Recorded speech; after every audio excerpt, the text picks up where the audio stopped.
যেই দলগুলো বাংলাদেশে গত 80-90 বছর পাকিস্তান আমল থেকে রাজনীতি করে আসছিল, শ্রমিক শ্রেণীর মুক্তি চাই, শ্রমিক শ্রেণীর বিপ্লবের কথা বলে এসেছিল, তারা ঐক্যমত কমিশনে গিয়ে সেখানে হলো বিএনপির সাথে একসাথে গলা মিলিয়ে মাঠে যে শ্রমিকরা পড়ে রয়েছিল তাদের সেই জীবনের 80 বছরের আওয়াজ তারা ভুলে গিয়েছিল। তাদের জীবনের শেষ সম্বল হলো একটি লাল পতাকা, আর কোনো পতাকা নাই তাদের। এই লাল পতাকা দিয়ে বাংলাদেশের গত 80 বছর মানুষকে পাকিস্তান আমল থেকে ধোঁকা দেওয়া হয়েছিল। এখনো তারা লাল পতাকা দিয়ে বাংলাদেশের মানুষকে ধোঁকা দেওয়ার প্রচেষ্টা চালাচ্ছে। ক্যাম্পাস জীবনে আমিও বামপন্থার সাথে কয়েকদিন ছিলাম। পাটকল শ্রমিকদের যখন আন্দোলন চলছিল আমরা হল থেকে বেরিয়ে এসেছিলাম। গার্মেন্টস শ্রমিকদের যখন আন্দোলন চলছিল আমরা হল থেকে বেরিয়ে এসেছিলাম। লাল পতাকার তলে আশ্রয় নিয়েছিলাম। যৌবন তখন গরম ছিল, তো মনে করেছিলাম এই লাল পতাকা দিয়ে শ্রমিক শ্রেণীর মেহনতি মানুষের মুক্তি হবে। এখন দেখলাম এই লাল পতাকা দিয়ে বিএনপির হলো একটি ভোট ব্যাংক গঠনের এবং এই ঢাকার 2-1টি আসন ভিক্ষার জন্য তারা লাল পতাকা বিক্রি করে দিয়েছে। এসব লাল পতাকার ভণ্ডামি বন্ধ করতে হবে। কার্ল মার্কস যে আমাদেরকে সামাজিক জায়গায় যে বৈষম্য মূলোৎপাটন করার কথা বলেছিলেন, এই ভিত্তিতে কিন্তু জুলাই আন্দোলন হয়েছিল। ব্যানারের নাম ছিল অ্যান্টি ডিসক্রিমিনেশন। আমরা বৈষম্য বিরোধী একটি সমাজ চাই। আমরা লাল পতাকা দিয়ে বিএনপির 2-1টি সিটের ভিক্ষা চাইতে এই লাল পতাকা বাংলাদেশে প্রতিষ্ঠা করা হয় নাই। আপনাদেরকে এখনো আমরা সম্মান করি। যথেষ্ট বয়স হয়েছে আপনাদের, যথেষ্ট পড়াশোনা আছে আপনাদের। রাশা চায়না থেকে শুরু করে কিউবা থেকে সকল বিপ্লবের ফুলঝুরি আপনাদের মুখস্থ। আল্লাহর দোহাই লাগে এসব ফুলঝুরি লাল পতাকাকে আপনারা 2-1টা সিটের কাছে বিক্রি করে দিবেন না। বাংলাদেশের তরুণ যুবা যারা অর্থনৈতিক শোষণ থেকে মুক্তি পেতে চায়, অর্থনৈতিক শোষণের এই যারা লাল পতাকার নিচে আশ্রয় দেখছেন, স্বপ্ন দেখছেন, আপনাদের ইতিমধ্যেই আপনাদের ভুল থেকে জেগে ওঠার সময় হয়েছে। আমরা আমাদের যে রাজনৈতিক লাইন সেখানে যোগ করেছি। আমরা একটি বৈষম্যহীন অর্থনীতি চাই। যারা বাংলাদেশের মানুষের টাকা লুট করেছিল তাদের বিচার চাই। যারা লুটেরা অর্থনীতি বাংলাদেশে বাজায় পাহারাদার, নব্য পাহারাদার হয়েছে, আমরা তাদের বিচার চাই। বাংলাদেশের মানুষের যারা দুর্নীতি করেছিল 2001 থেকে 6 আমরা তাদের বিচার চাই। বাংলাদেশে ধনী গরিবের যে বৈষম্য সেটা আমরা কমিয়ে নিয়ে আসতে চাই। আমরা এই জন্য শ্রমিকদের মধ্যে জোরে সোরে কাজ শুরু করেছি জাতীয় শ্রমিক শক্তির ব্যানারে। কিন্তু দুঃখজনক হলো আমরা হয়তো ওই স্কেলে এখনো যেতে পারি নাই। কারণ আমরা মনে করি এই ক্যাম্পাস থেকে যেভাবে 24-এ অসংখ্য শহীদ বের হয়েছিল, আগামীর যে রাজনৈতিক লড়াই, আগামীর যে রাজনৈতিক সংগ্রাম, প্রত্যেকটা মিল ফ্যাক্টরি থেকে শ্রমিকরা দলে দলে সবাই বেরিয়ে আসবে। এই জন্য আমরা তাদের মধ্যে কাজ শুরু করেছি। অনেকেই মনে করে ট্রান্সপোর্ট অ্যাসোসিয়েশন, বাস মালিক সমিতি, নৌ সমিতি এগুলা যদি দখল করে রাখতে পারি তাহলে ঢাকায় 10 লাখ লোকের সমাগম করে সরকারকে একটা বেকায়দা ফেলিয়ে আমি আমার কাজটা আদায় করে নেব। কিন্তু আপনারা গণঅভ্যুত্থানে একটি বিষয় লক্ষ্য করেছিলেন, আমরা যখন বাড্ডা জোনে ছিলাম, চায়ের দোকানদারে যে ছেলেটা ওই যে কেটলি নিয়ে আসে চায়ের কাপগুলো পরিষ্কার করে দেয়, তারা প্রথমে কিন্তু যুবলীগের শেল্টারে ছিল। আওয়ামী লীগের একটি উদ্ধৃত ইকোনমি ছিল, যে ইকোনমির মধ্যে তাদের জীবনযাত্রা জড়িয়ে ছিল। কিন্তু আমাদের সামনে গিয়ে এই লোকগুলা যখন দেখলাম পুলিশের সামনে দাঁড়াচ্ছে, ছাত্রলীগ, যুবলীগ, আওয়ামী লীগকে শক্তভাবে প্রতিহত করছিল, তখনই আমরা বুঝেছিলাম বাংলাদেশের খেলা ঘুরে গিয়েছিল। 90-এর গণ অভ্যুত্থানেও যারা শহীদ হয়েছিল, যারা এই ধরনের আবেদনটা নিয়ে এসেছিল, তারা ছিল শ্রমিক শ্রেণী। তো যারা আপনারা এই যে শ্রমিক শ্রেণীকে বাস, ট্রাক, রেল শ্রমিক সংগঠনগুলা করায়ত্ত করে মনে করছেন যে রিফর্মের বিপরীতে গিয়ে বাংলাদেশে আরেকটি স্বৈর শাসনের পথে নিয়ে যাবেন, এই লোকগুলাই আপনাদের দিকে আবার ঘুরে তাকাবে, তখন আপনাদের পালানোর পথ আপনারা পাবেন না। এটা ইতিহাসে ঘটেছে, এই শিক্ষাটা আপনাদের নিতে হবে।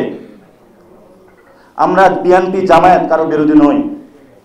আমাদের এনসিপির সুস্পষ্ট জায়গা হলো আমরা বাংলাদেশে একটি ভালো ডিফেন্স পলিসি চাই, যেই ডিফেন্স পলিসির মধ্য দিয়ে আমাদের যে 18 কোটি জনতা রয়েছে তাদের নিরাপত্তা আমরা পাবো। আমরা মনে করি না এই চাওয়াটা আমাদের অন্যায্য। জন্মেছি যখন 4 গুণ শক্তিশালী এনজাইম ও অধিক ফেনা সমৃদ্ধ অরিক সিলভার ওয়াশ মাত্র 70 টাকায়। এখন আমার অধিকার নিয়ে আমি বাঁচতে চাই এবং অধিকার নিয়ে আমি মরতে চাই। আমি কোনো দেশের সেবাদাস হয়ে মরতে চাই না, কোনো দলের দলদাস হয়ে আমরা মরতে চাই না। আমরা চেয়েছি একটি ভালো ফরেন পলিসি, যে ফরেন পলিসিতে একটি ন্যায্যতা সমতার ভিত্তিতে হবে, মিউচুয়াল রেসপেক্টের ভিত্তিতে হবে। পুরা বিশ্ব মঞ্চে আমি বাংলাদেশি পরিচয় দিতে, বাঙালি পরিচয় দিতে কখনো আমার হীনমন্যতার জায়গা কাজ করবে না। নিত্য নতুন যারা আমাদের সন্তানরা সৃষ্টি হচ্ছে তারা বিশ্ব মঞ্চে গিয়ে প্রাউড বলতে পারবে, বাংলায় কথা বলে বলতে পারবে আমি বাংলাদেশি হিসাবে একজন গর্বিত। এই মাটির জন্ম দিয়ে ভবিষ্যৎ পৃথিবীর আমি নতুন করে স্বপ্ন সাজাতে চাই। গত 50 বছরে আলেমদের উপরে নির্যাতন হয়েছিল। আমরা বলি যে আলেমদের পক্ষের একটি সোসাইটি আমাদের গঠন করতে হবে। কেউ যদি মাথায় টুপি পরে তাকে জঙ্গি বলে ট্যাগ দেওয়া হবে না, কেউ যদি মসজিদে যায় তাকে শিবির বলে ট্যাগ দেওয়া হবে না। বিভিন্ন ধর্মীয় বিভাজনের মধ্য দিয়ে একজনের ধর্মীয় যে ভ্যালুজ আছে সেটাকে নষ্ট করা হবে না। এই জন্য যারা ইসলামের বিপক্ষে দাঁড়াবে, আমরা বলেছি এখানে প্রো ইসলামিক, এখানে যেহেতু মাটির মানুষের 90% মুসলমান, তাদের একটি সোসাইটি আমাদের প্রতিষ্ঠা করতে হবে। এটা আমরা অন্যায্য মনে করি না। আমরা শুধু মুখে মুখে ধর্মীয় কথা তুলে সংবিধানে 2-1টি শব্দ যোগ করিয়ে হাটাজারি পটিয়া মাদ্রাসার বিভিন্ন একটু রাউন্ড দিয়ে ভোট ব্যাংক কালেক্ট করে তারপরে ঘরে গিয়ে ব্যাংক ব্যবসা থেকে শুরু করে আওয়ামী লীগের সাথে আতাত করে সবকিছু এই ধরনের ভণ্ডামি রাজনীতি আমরা করতে চাই না। 2001-এ বিএনপির যে প্রতিশ্রুতি ছিল সেখানে তারা বলেছিল, তাদের যে সংস্কারের ভীষণ তারা দেখিয়েছিল যে নারীদেরকে ডিরেক্ট তারা পার্লামেন্টে নিয়ে যাবে ডিরেক্ট ভোটের মাধ্যমে। 2001 থেকে 2025 হয়ে গেল, ক্ষমতায় তারা একবার এসেছিল, কোনো বাস্তবায়নের ছিটেফুটা আমরা দেখি নাই, আর কাগজে কলমও এখনো ছিটেফুটা দেখি না। বরঞ্চ তারা উদ্ধৃত আচরণ করে আমাদের সামনে এখন বলে মানুষ জুলাই সনদ বুঝে না, রিফর্ম বুঝে না। এটা খায় নাকি মাথায় দেয়? এইসব যারা বুঝে না, বর্তমান যুগের সাথে যারা তাল মিলিয়ে চলতে পারে না, আমরা তাদেরকে বলবো আপনাদের রিটায়ারমেন্টের সুযোগ চলে এসেছে, সসম্মানে বিদায় হন। আমরা আপনাদেরকে এখনো সম্মান দিচ্ছি। আপনাদের মরণ পর্যন্ত, কবরে যাওয়ার আগ পর্যন্ত এই ধরনের যে পোস্ট পদবি এসেছে এটাই রাখতে হবে, এটা বাধ্যতামূলক না। আপনারা বিদেশে, আপনাদের যারা মেয়ে ছেলেরা বিদেশে পড়াশোনা করে, দেশে তো পড়ান না আপনারা, অথবা চিকিৎসা নিতে যান, সেই পরিস্থিতিগুলো আপনারা দেখতে পাবেন যে সেখানে হলো মানুষ একবার পার্লামেন্ট সেশন চালিয়ে যখন বর্তমান যুগের সাথে তাল মিলাতে পারে না, সে রিটায়ারমেন্টে চলে যায়। আর আপনাদের চেয়ারগুলো এত শক্ত, এত আঠা দিয়া লাগানো, আপনাদের চেয়ারের সাথে শরীরটা, কবরে যাওয়ার আগ পর্যন্ত এই চেয়ার থেকে আর আপনারা উঠতে পারেন না। আমরা নারীদের একটি সমাজ প্রতিষ্ঠা করতে চেয়েছি। আমার একটি বোন যখন রাতে রাস্তায় বের হয়, তার নিরাপত্তা আছে কিনা সেটা আমরা জানি না। অথচ এই মায়েরা এবং মেয়েগুলোকে গণ অভ্যুত্থানে হলো জীবন বাজি রেখে সামনে দাঁড়িয়েছিল। আর আপনারা সংস্কার প্রক্রিয়া থেকে শুরু করে সর্ব জায়গায় তাদেরকে মাইনাস করার প্রচেষ্টা চালাচ্ছেন। দলের প্রধান যদি নারী নেত্রী হয়, তাহলেই যে বাংলাদেশে প্রো উইমেন সোসাইটি হয়ে যায়, সেটা তো 2001 থেকে 2025 পর্যন্ত আমরা দেখে ফেলেছি। তারা যে কতটুকু ভণ্ড এবং প্রতারক সেটা আমাদেরকে, জনগণকে তারা বুঝিয়ে দিয়েছে। এজন্য আমরা বলবো, আপনারা যে শ্রমিক শ্রেণী যে রাজনীতি রয়েছে, বাংলাদেশে প্রায় 8 কোটির কাছাকাছি শ্রমিক রয়েছে। এর মধ্যে 85% শ্রমিক হলো যারা ইনফর্মাল, 15% শ্রমিক যারা রয়েছে ফর্মাল, এবং তাদের জন্যই সুযোগ সুবিধা রয়েছে। 85% শ্রমিকের জন্য কোনো সুযোগ সুবিধা নাই। মোটা দাগে হিসাব করলে বাংলাদেশের জনসংখ্যার অন্যতম বড় একটি অংশ তারা। একজন রিকশাওয়ালা যদি কালকে নিরাপত্তার অভাবে শহীদ মিনারের পাশে পড়ে থাকে, তাকে হসপিটালে যাওয়ার আগ পর্যন্ত একটি লোক নাই হসপিটালে তাকে যারা জিজ্ঞেস করবে এই কোথায় থেকে এসেছে, বেওয়ারিশ লাশ হিসেবে তার লাশ আজিমপুর গোরস্থানে চলে যায়। এগুলো আমাদের শ্রমিক শ্রেণীর রাজনীতি। বর্তমানে যারা রাজনীতি করছেন, আমরা সরকারকে আহ্বান জানাবো যে জুলাই সনদ হয়েছে, আপনারা কিছু অধ্যাদেশ পরিবর্তনের মাধ্যমে, কিছু রীতিনীতি পরিবর্তনের মাধ্যমে শ্রমিকদের যে রাজনীতি রয়েছে, শ্রমিক শ্রেণীর যে লড়াই রয়েছে, শ্রমিক শ্রেণীর যে অধিকার রয়েছে, আপনারা এটা প্রতিষ্ঠা করতে পারেন। ছোট কিছু নিয়ম কানুনের মধ্য দিয়েই ইনফর্মাল যারা শ্রমিক রয়েছে তাদেরকে ফর্মাল করে নিন, তাদেরকে সোশ্যাল সেফটির আওতায় আপনারা নিয়ে আসুন।